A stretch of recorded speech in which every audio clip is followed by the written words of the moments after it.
Hello and welcome. You're listening to Leveraging Thought Leadership.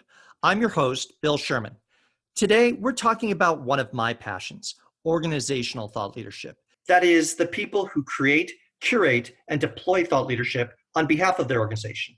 My guest today is Ernie Humphrey, Vice President of Thought Leadership at Stamply, a company that's changing the realm of AP automation by bringing invoices to life. Now, Ernie's a longtime treasury manager who became a thought leader and a community builder for finance professionals. He built a community of finance professionals from 500 to 30,000, and he's used formats such as webinars, articles, books, and ebooks to communicate ideas. Ernie, welcome. Thank you so much. It's a pleasure and honor to be here.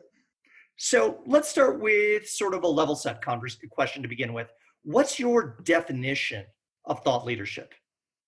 Oh, I bet you've heard a lot of different answers for that one. I do. So I've got two. One is for me on a personal level. For me, for thought leadership, it helps people ask the right questions, identify issues and opportunities, perform better at their jobs. At the end of the day, it positively impacts careers. Now, from the company perspective, true thought leadership delivered by companies will enhance their company brands, facilitate newer, deeper customer relationships, and this is most important, service the professions of those who use their products and services, and that's really the key in my mind. So let's pick up on that for a little bit, facilitating relationships. In the case of Stamply, who are you trying to reach? Who are you trying to connect with? Sure. So at Stamply, our main constituents are the office of the CFO, which is a pretty big umbrella, accounting, accounts receivable, accounts payable, finance planning and analysis, and treasury. And so they've got a lot of challenges, right? And they have to interact effectively to drive the company ship in the right direction. So we need to deliver thought leadership, not only to make them better at their jobs, but also to be better partners and making their colleagues more valuable as well. Now, and you tell me if I'm right on that, I'm assuming folks in finance and the office of the CFO, they're used to being bombarded with people who want their time and attention. So how do you get visible in a noisy environment? How do you reach them, and how do you get them to care and pay attention? Right. So I think the part of it is first of all, it takes time. It doesn't happen overnight. You have to earn that credibility. So for myself, I was a longtime treasury and finance practitioner. And so I think that people see what I write. They can tell that I have that perspective. I've sat in their seats before, so I know what resonates with them. I've also spoken across the country. I have contributed to places where they trust the content. So the Association for Financial Professionals is a place that's a trusted resource. So push my content out there. And then the other part of it is I just have a different take on things. I have a little bit more of a sense of humor, a different take, out of the box thinking, and I'm much more direct. So I have to be unique. You have to earn the credibility, but you have to earn it every day, right? Credibility is rented, right? You have to earn it every day. So let's go further on that. How are you building credibility? Why do people go, yeah, I need to listen to what Ernie's going to say? Sure. I think, I guess I would say there's a lot of different channels that I use. And so I'm actually working on my own podcast. And right now I'm focused a lot on helping people function successfully in what I call the new remote reality. So getting them content that's kind of top of mind. We have a newsletter where I share content, and it's not just about finance. It's about how do I succeed in the next normal. So it's got a broad swath there. I contribute on LinkedIn. So I push stuff out into the new groups, and I do webinars that are really focused on areas that are most important to them. One of the things that I've had success at is a lot of times I'll take the research from other organizations that really doesn't make a lot of sense, the way they communicate it with, and I can take that out, pull out the best parts, and communicate that in a way that's entertaining and engaging. And so I'm always looking for different ways and different channels to add value. And also it's key to collaborate with other people that are thought leaders. So I outreach to people, maybe someone's the guru in FP&A, maybe I'll write an article with them, I'll have a conversation with them, I'll be on their podcast. So I'm always trying to get myself in front of my constituency in a one-to-many environment, but align myself with people that share my commitment to thought leadership, which means to me, you're not trying to monetize the folks you're trying to help. you're actually trying to help them. And if they want a technology or service, they'll reach out to you and ask your advice because they know you're going to give them an honest answer. Now, you said a couple of things that are really interesting, and I want to dig in on. First is you said you're not trying to monetize them, you're creating the relationship. And I think one of the distinctions between thought leadership and, say, content marketing is in support of today's sale. Thought leadership is a little bit over the next horizon and helping people see what might be coming in one form or another. And I like your term, the next normal, right? Which I think is a great term for this environment where we know that things will stabilize, but we don't know what they're going to be, right? So you're doing something that I think is interesting, curating content and digesting information from a lot of sources and saying, hey, this is worth your attention and time. Let me tell you why. Because if you tell someone who's, in the trenches working day to day as a finance or treasury professional, they probably don't have the time or ability to read everything and go, how does this impact me, right? So talk to me a little bit more about that curation process. How do you choose what goes in front of the audience? Are you working from an editorial calendar, or are you just, as you're consuming information, saying, oh, this is good, I should get it out there and, amplify the signal for this thought? It's kind of a little bit of both. To really have a formal editorial calendar, I found is pretty difficult because when you do that, then you're kind of setting what you're going to talk about. And you're not letting the market speak to you, especially now.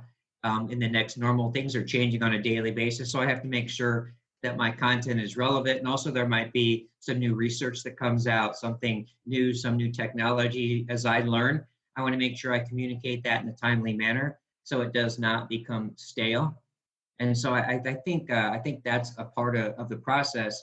And also I can see people will reach out to me and ask me questions. And so I kind of participate in communities to see what's top of mind to people. But I think it's about when you understand the challenges that people have. So it's almost like you have a portfolio.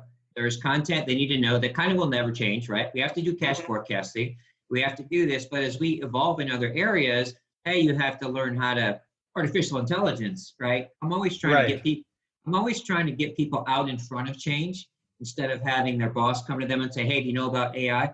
So that's one of my big things is that's why I focus in technology quite often in business partnering because I try and I look out and see what I think is going to take on and when I things that I don't think are going to work. Like I don't like Bitcoin. I've been talking about for 3 years. I think it's garbage. It's not going to work. So I share my opinion and back that up. And then I get again, just like webinars, just having a sense of humor and being honest and not trying to be perfect and maybe having typos in my content. So I think people learn to embrace authenticity of what I'm doing.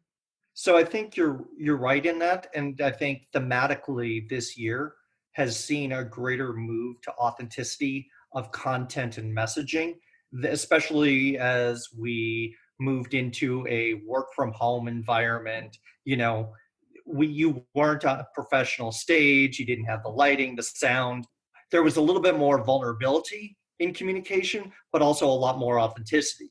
And so that process of adapting, I think, has really put more focus on the content rather than the trappings, right?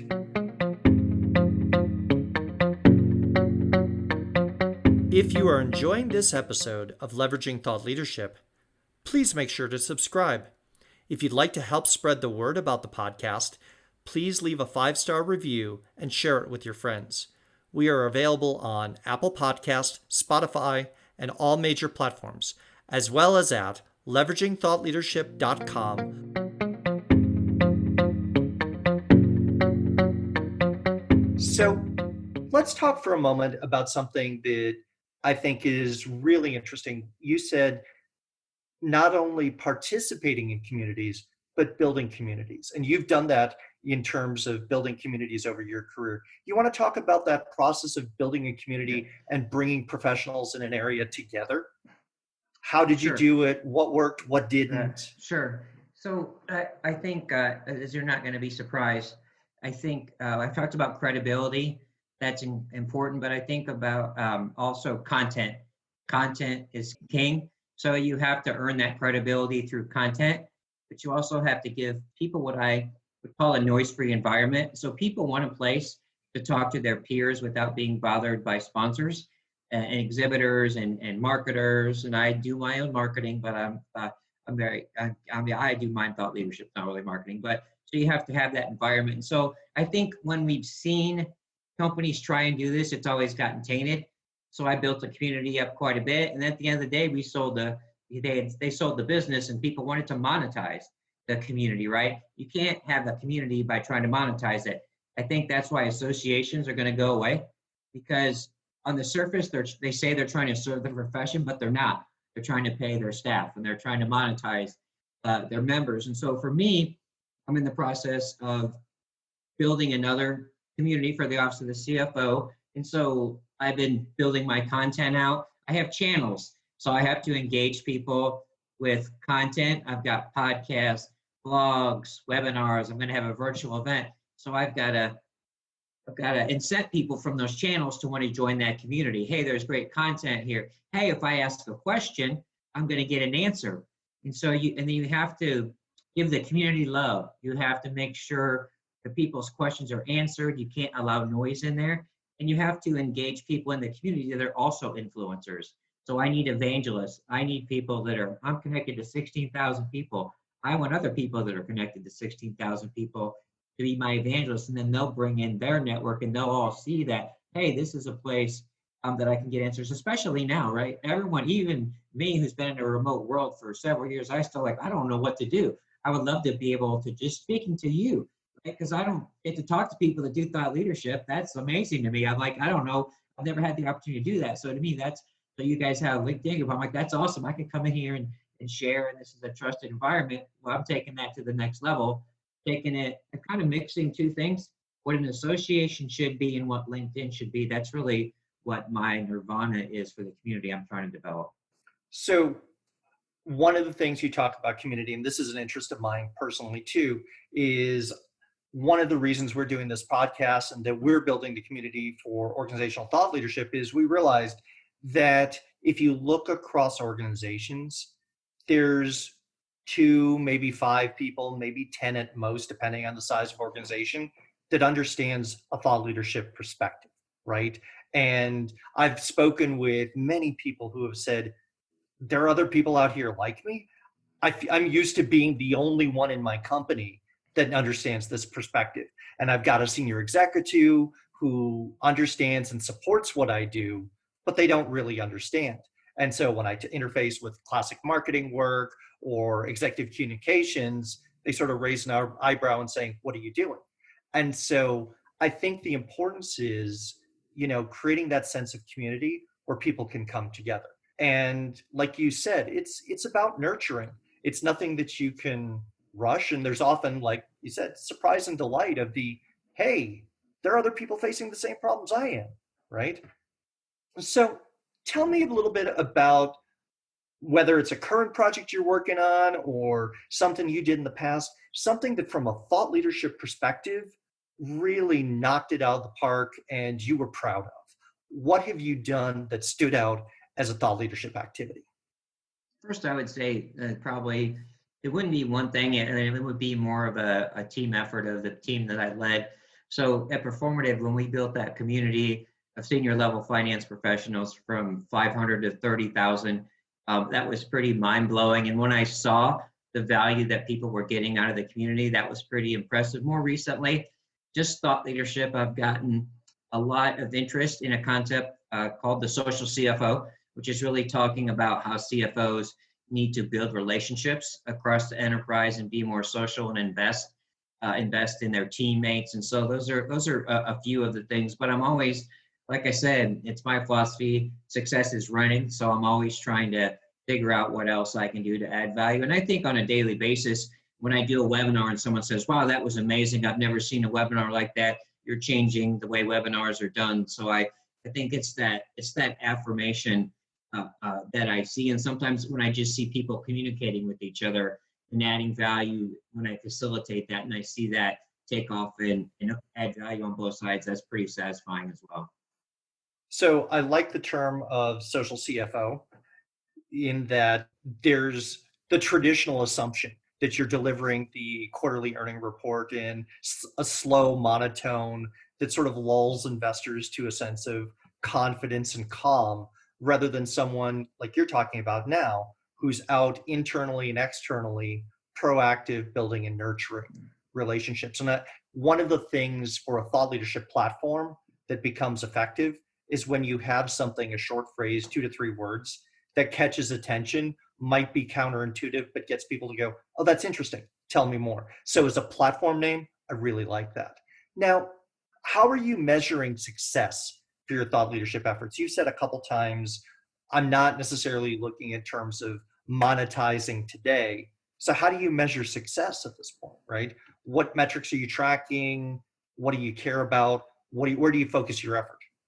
Yeah, so I think it depends on the vehicle of thought leadership. So as close to monetization as I come. So really, at the end of the day, a big goal of my career for the last 10 years is be able to do what I do and not charge the people that consume my content and my insights. And so for my webinars, I have webinar partners of mine that let me deliver thought leadership. And in turn, when people sign up for a free webinar, they have their contact information that I pass along to my partners, and I try and facilitate relationships when it makes sense. That being said, my webinars last year, I had 13,500 people register. I got zero complaints from my registrants of the sponsors reaching out to them and selling them things. So I have to build those relationships with companies that get thought leadership. And so it's about, who did I want to get to the webinar? Were they engaged? Were they actually looking for maybe the technology? Or so that's a part of it. The other part of it is, if you're posting on LinkedIn, right? How many views are you getting? How many likes are you getting? How many reshares? Not only that, but who's liking it? Who's resharing it? And then when you're building a community, you say, what's my community growth? What's the engagement? How many people are liking posts? So how engaged is the community based on those metrics? And you have to use metrics to make sure that you're pulling the right levers. And so that goes into every piece that goes in community. So for emails, what's my open rate? What's my click-through rate? For my newsletter, for my podcast. So all these things are channels for community growth. So how effective am I in leveraging these channels? And I have to constantly say, is this a good channel? Can I find a new channel? But at the end of the day, it's all about engagement and, getting people to a better place. So it's kind of a win-win. I teach someone something, I make them better at their job. And then also I get them connected with someone who can offer them the best product and service that they could possibly get on their terms. So we're going to need to wrap up here in a moment, but if I were to ask you to give advice and you could say you had a room, say you were doing a webinar of thought leader practitioners in the room, right? So folks doing what you're doing, what advice would you offer them? What tip would you say, here's something based on what I've learned that you should think about when you're doing thought leadership? I think the first thing is to always engage others to incent them to do thought leadership. And so everyone loves to tell their story. A lot of people think they don't know anything and they don't think what they know is valuable. So always give someone a little bit of an ego boost and you'll be amazed.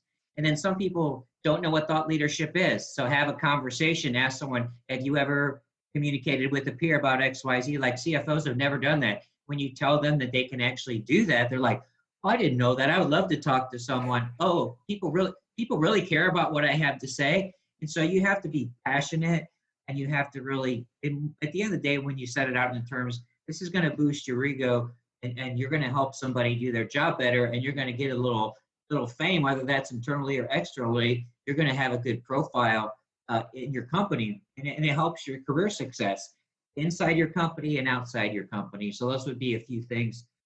I can't be brief. That's not who I am, but that's about as brief as I can be for you.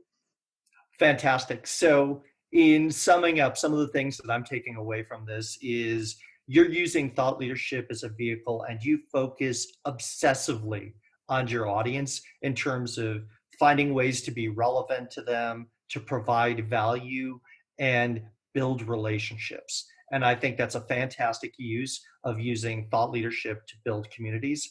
Ernie, I want to thank you for your time and for this conversation. It's been fantastic. My pleasure. Thank you so much. Thank you. If you've enjoyed this episode, please join our LinkedIn group, Organizational Thought Leadership.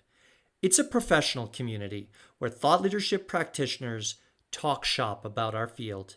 So if you're someone who creates, curates, or deploys thought leadership for your organization, then please join the conversation in the Organizational Thought Leadership LinkedIn